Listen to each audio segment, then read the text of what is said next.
The Ottoman Empire began as a small frontier principality in western Anatolia. Within a few generations, it controlled 3 continents and dominated the eastern Mediterranean. But the same state that once expanded relentlessly would later be known as the sick man of Europe. In this video, we're looking past the romanticized image of Ottoman glory. Beyond the conquests and the legends lies a long list of military catastrophes that shaped the empire far more than its victories. These are the failures and disasters that modern admirers rarely acknowledge, but no understanding of the Ottomans is complete without them. The Battle of Ankara, 1402, the day the Ottomans nearly vanished. At the turn of the 14th century, the Ottoman state was expanding rapidly under Sultan Bayezid I. He defeated Bulgaria, pressured the remnants of Byzantium, vassalized Serbia, and absorbed several Anatolian beyliks. His speed and campaign earned him the title Yildirim, the Thunderbolt. But the very beyliks he conquered hated him for it. When Bayezid tightened his grip over Anatolia, the displaced rulers, including the beyliks of Aydın, Jeremian, Karaman, and others, sent desperate appeals to the most feared warlord of the age, Timur. Their call was answered. By 1400, Timur had already devastated Georgia, Baghdad, Aleppo, and Damascus. Entire regions were left in ruins, with hundreds of thousands dead. Yet Bayezid repeated the fatal mistake of previous rulers and executed Timur's envoys. After a brief exchange of bitter letters, war became inevitable. Bayezid faced a strategic nightmare. While Timur pushed west, the Ottomans were overstretched, fighting in Wallachia and Hungary, besieging Constantinople, and suppressing revolts across the Balkans and Anatolia. Despite these pressures, Bayezid marched to meet Timur. But many of the Anatolian beyliks Bayezid had annexed now defected to Timur's side. As Timur advanced through Anatolia in 1401, he sacked Sivas and other cities, breaking Ottoman authority town by town. By the time the two armies converged near Ankara in 1402, Bayezid found the wells poisoned, the countryside scorched, and local supplies gone. His army had been misled by defectors and marched into the battlefield exhausted and undersupplied. During the battle, Timur's forces used classic steppe tactics: feigned retreats, encirclements, and superior cavalry maneuvering. Ottoman flanks collapsed as large segments of Bayezid's Anatolian troops switched sides mid-battle. The Janissaries held for a time, but eventually the encirclement tightened. Bayezid's army broke, and the Sultan himself was captured, the only Ottoman ruler in history to be taken alive in battle. Estimates vary, but the Ottomans likely suffered between 20 and 40,000 casualties, and the Janissaries took severe losses. The empire fell into an 11-year civil war known as the Ottoman Interregnum. Bayezid's sons fought each other for control as the state fractured. Timur, having achieved his goal, simply left. The Battle of Ankara was one of the worst catastrophes in Ottoman history. It halted their expansion for nearly half a century, exposed deep internal weaknesses, and revealed how overextension and arrogance could bring even a rising empire to the brink of extinction. The Battle of Lepanto. For decades, European shores lived under the shadow of Ottoman naval power. Under admirals like Hayreddin Barbarossa, the empire dominated the eastern Mediterranean. Stories spread that when Barbarossa's fleet approached Christian coasts, church bells fell silent out of fear. Ottoman naval strength became a legend, and to many it looked invincible. But that invincibility was only a myth, and in 1571 Europe finally put it to the test. After Venice lost key possessions in Greece, and after years of infighting among Christian states, a rare moment of unity emerged. With papal support, Spain, Venice, and several Italian states formed the Holy League, led by Don John of Austria. Their target was the Ottoman fleet anchored near Lepanto in western Greece. On paper, the forces were roughly comparable in size, but the differences beneath the surface were decisive. The Ottomans relied heavily on light galleys with limited artillery. the Holy League deployed heavier ships with superior firepower and better discipline. The battle lasted for hours. The Ottoman center collapsed under sustained gunfire, and their commander, Ali Pasha, was killed early in the fighting. By the end, the Ottoman fleet had been shattered. Over 30,000 Ottoman sailors and soldiers were dead. Christian losses were less than half. Although the Ottomans rebuilt their fleet within a year, they could not replace thousands of veteran sailors, officers, and shipbuilders. Nor could they recover the aura of terror and inevitability that Barbarossa's generation had cultivated. Lepanto didn't end the Ottoman Empire, but it ended the myth of Ottoman naval supremacy. The empire remained a major power on land, and still a presence at sea, but never again the dominant maritime force of the Mediterranean. The Ottoman ambition to conquer Vienna, the gateway to Central Europe, was revived in 1683 under Kara Mustafa Pasha. After centuries of expansion, the Ottomans assembled a massive army and laid siege to the city. That army is often estimated around 150,000 men on September 10th, after starting the siege on July 14th. The defenders in Vienna consisted of roughly 11,000 professional soldiers and some 5,000 civilian volunteers with limited artillery, 312 guns listed, but only about 141 operational. Kara Mustafa hoped to force a surrender without destroying the city, but the siege dragged on. Over the course of nearly 2 months, Vienna endured bombardment, mining attempts, starvation, and constant pressure. On September 12th, relief forces led by John III Sobieski, King of Poland, arrived. They formed a coalition army, the Holy League, composed of soldiers from Poland, the Holy Roman Empire, and other European states. That afternoon, the decisive blow came. The legendary cavalry charge of the Polish winged hussars and allied cavalry, considered one of the largest cavalry charges in history. This attack shattered the Ottoman lines, caused panic in the encampment, and led to the collapse of the siege. Casualty estimates remain debated. Some sources list Ottoman dead or captured around 20,000 to 30,000 during battle and siege, with additional desertions. The Christian Allied losses are typically much lower, often estimated at a few thousand combined.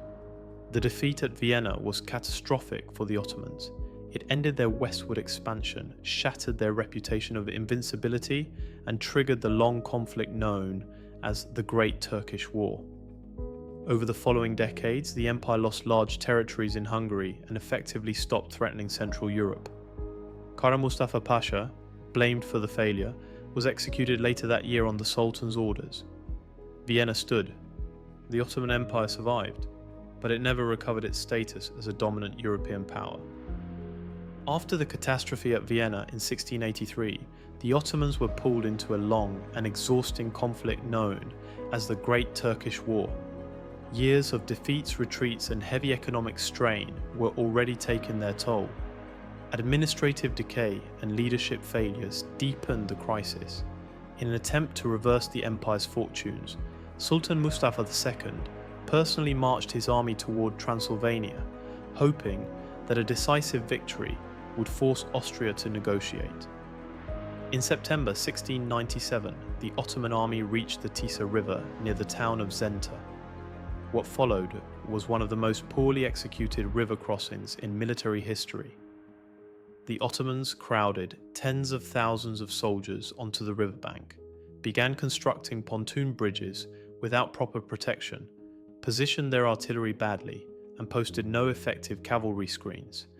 In tactical terms, the army was exposed, disorganized, and vulnerable to a sudden attack. Prince Eugene of Savoy immediately saw the opportunity. On September 11th, he launched a rapid and coordinated assault while the Ottomans were in the middle of crossing the river. The result was chaos. Panic spread through the ranks, and the collapsing bridge threw thousands of soldiers into the river. Ottoman artillery positions were overrun. The janissaries broke, and the cavalry fled. By the end of the engagement, an estimated 20,000 to 30,000 Ottoman troops were dead, the vast majority killed in just a few hours. The Austrians suffered fewer than 1,000 casualties. Eugene's forces captured the Ottoman treasury, military registers, artillery, and the entire camp. The Sultan himself fled the battlefield. This crushing defeat destroyed any remaining Ottoman momentum in the war. It forced the empire to accept the Treaty of Karlowitz in 1699, surrendering most of Hungary and Transylvania to Austria, Podolia to Poland, and key Balkan territories to Venice. Zenta marked the end of Ottoman military dominance in Central Europe. For the first time in centuries, the empire was no longer the expanding power. It became the one negotiating from weakness. Austria, not the Ottomans, emerged as the new major force in the region, occupying the role once held by medieval Hungary. The Battle of Zenta was more than a defeat. It was the moment when the empire's long decline became undeniable. By the mid-18th century, Russia under Peter the Great and Catherine II had begun to modernize rapidly, adopting Western military, naval, and administrative innovations. The Ottoman Empire, meanwhile, resisted similar reforms for decades, held back by administrative stagnation, political conservatism, and religious opposition to technological changes such as the printing press. As Russia expanded toward the Black Sea, conflict with the Ottomans became inevitable. The Russo-Turkish wars that followed almost always ended in Ottoman defeat. During one of these wars, Catherine sent Admiral Alexei Orlov with a Russian Baltic fleet on an extraordinary mission: sail around Europe into the Mediterranean and confront the Ottoman navy directly. On July 5, 1770, the two fleets clashed. After a brief engagement, the Ottomans withdrew into the Bay of Çeşme near modern Izmir, a narrow, enclosed position the Ottoman admiral believed defensible. It proved to be a fatal mistake. The fleet was tightly packed, with little room to maneuver and no escape route. That night, the Russians exploited the situation perfectly. They launched fireships into the bay, and with the wind behind them, flames spread rapidly from vessel to vessel. Some ships exploded where they floated, others burned to the waterline. Ottoman attempts to save the fleet failed in the chaos. By morning, nearly the entire Ottoman Mediterranean fleet had been destroyed.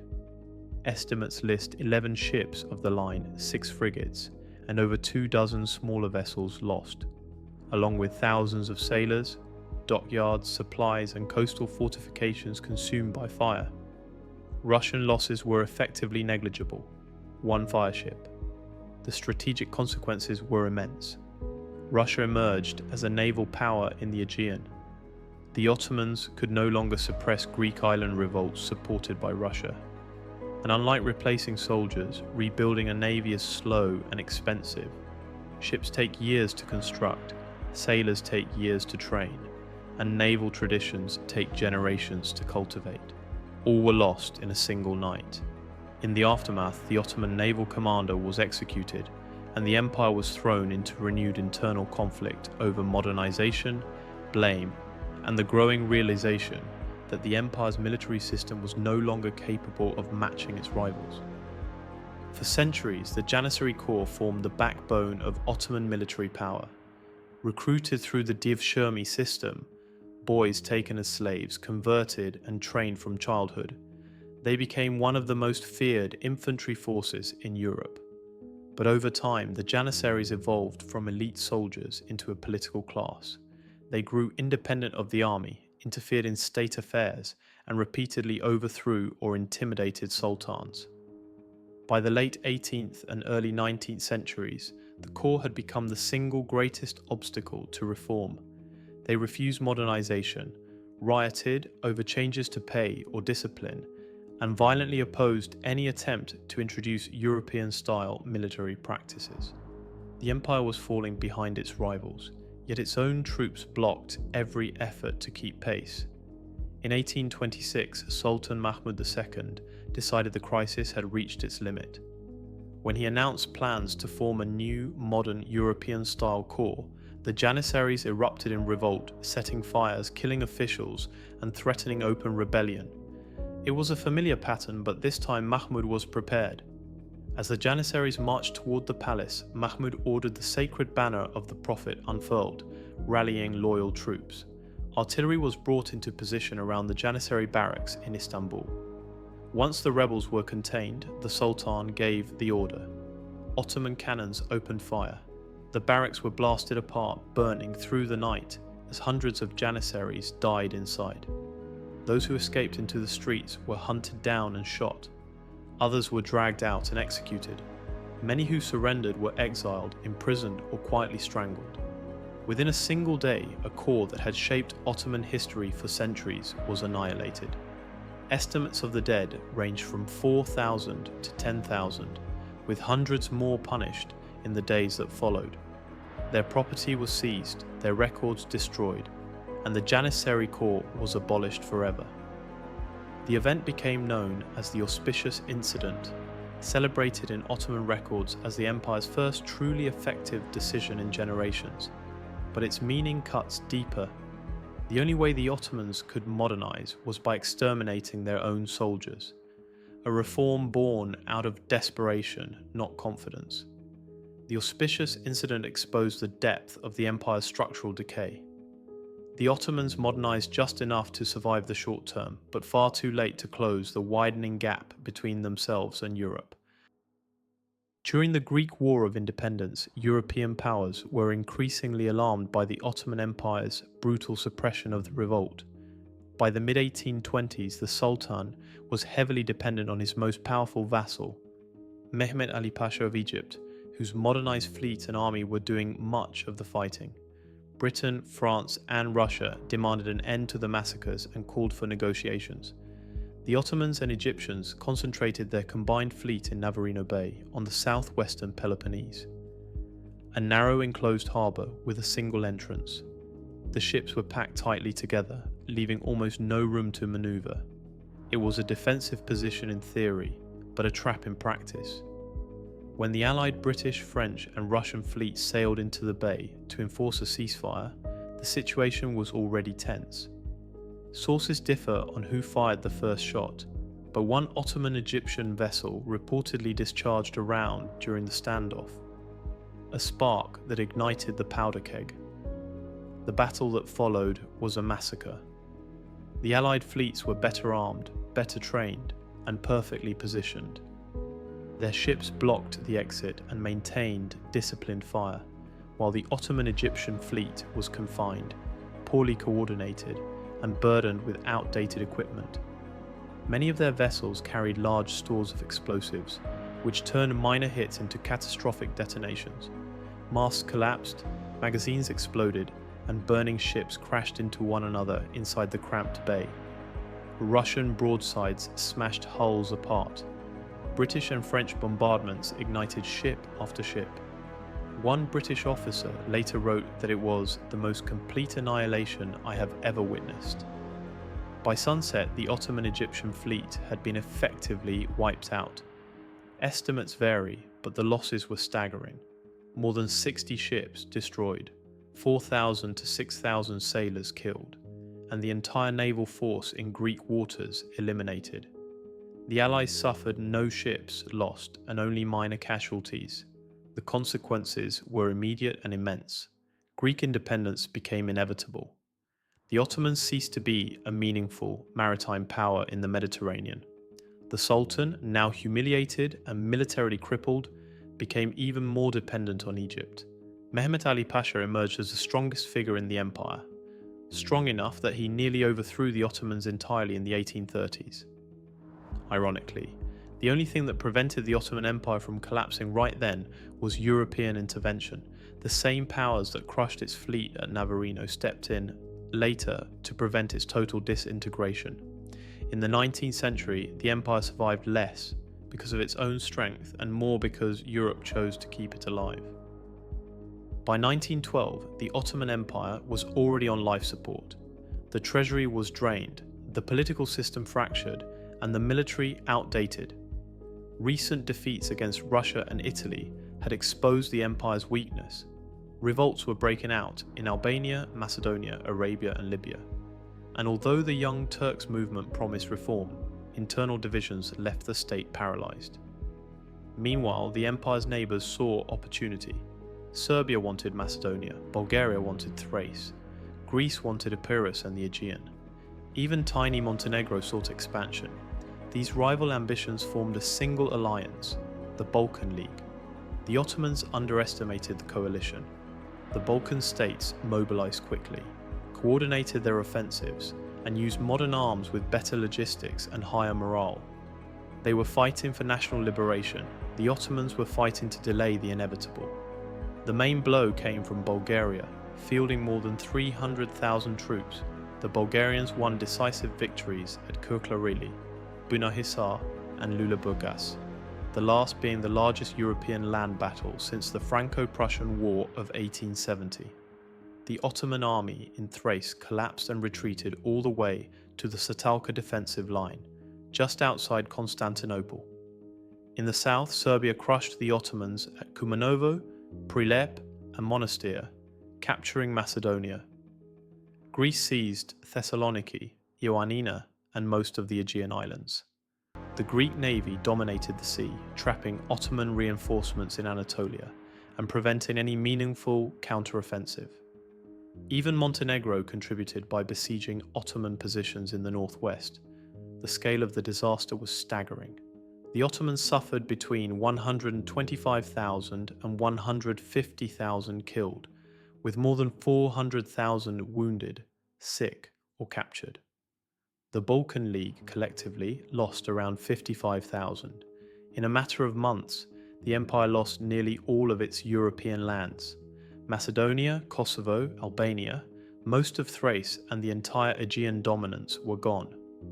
What remained of Ottoman Europe was essentially the immediate outskirts of Constantinople. The First Balkan War did not just shrink the empire, it erased 5 centuries of control over the Balkans. The Ottomans, once the conquerors of southeastern Europe, were reduced to defending the gates of their capital. When Europe descended into total war in 1914, the Ottoman Empire was already weakened by a century of defeats and the disaster of the Balkan Wars. Yet Enver Pasha, one of the young Turk leaders, believed that Germany would win the conflict, and that joining early would allow the Ottomans to reclaim lost territories and restore imperial glory. The decision was catastrophic.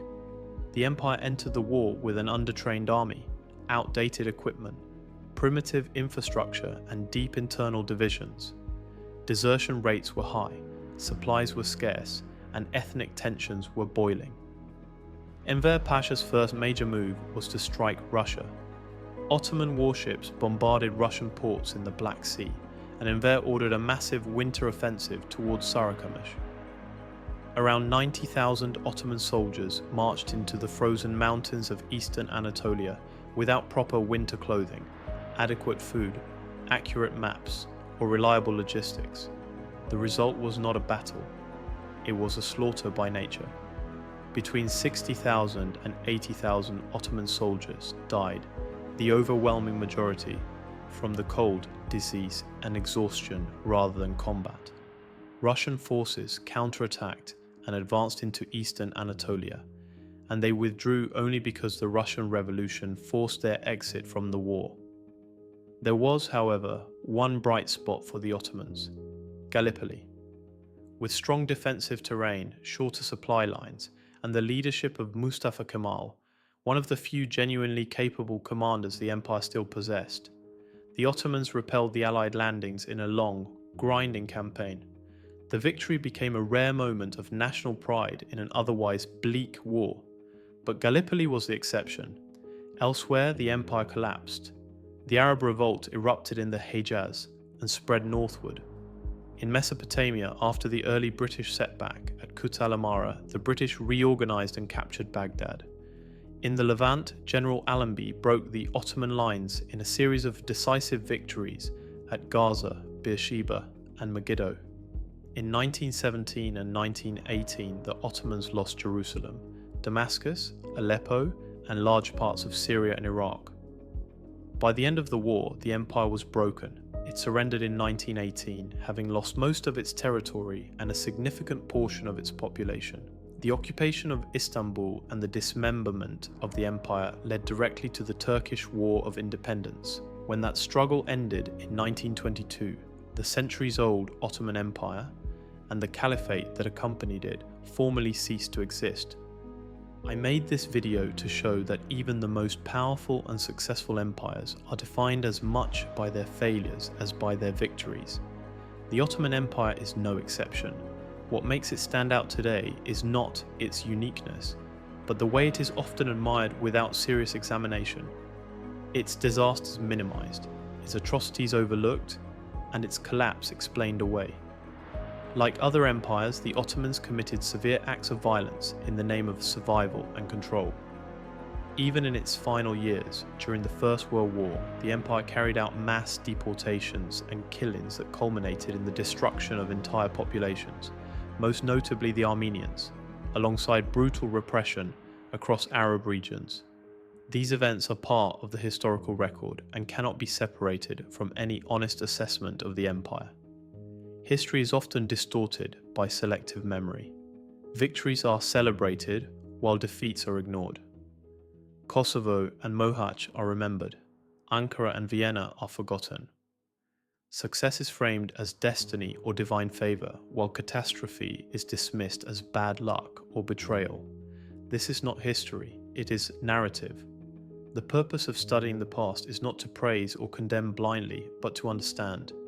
Empires rise through opportunity, discipline, and force. They fall through arrogance, overreach, decay, and resistance, internal and external. The Ottoman Empire followed this pattern as clearly as any other. To understand history, we must look at the whole picture, not as good or evil, not as myth or propaganda, just as it was.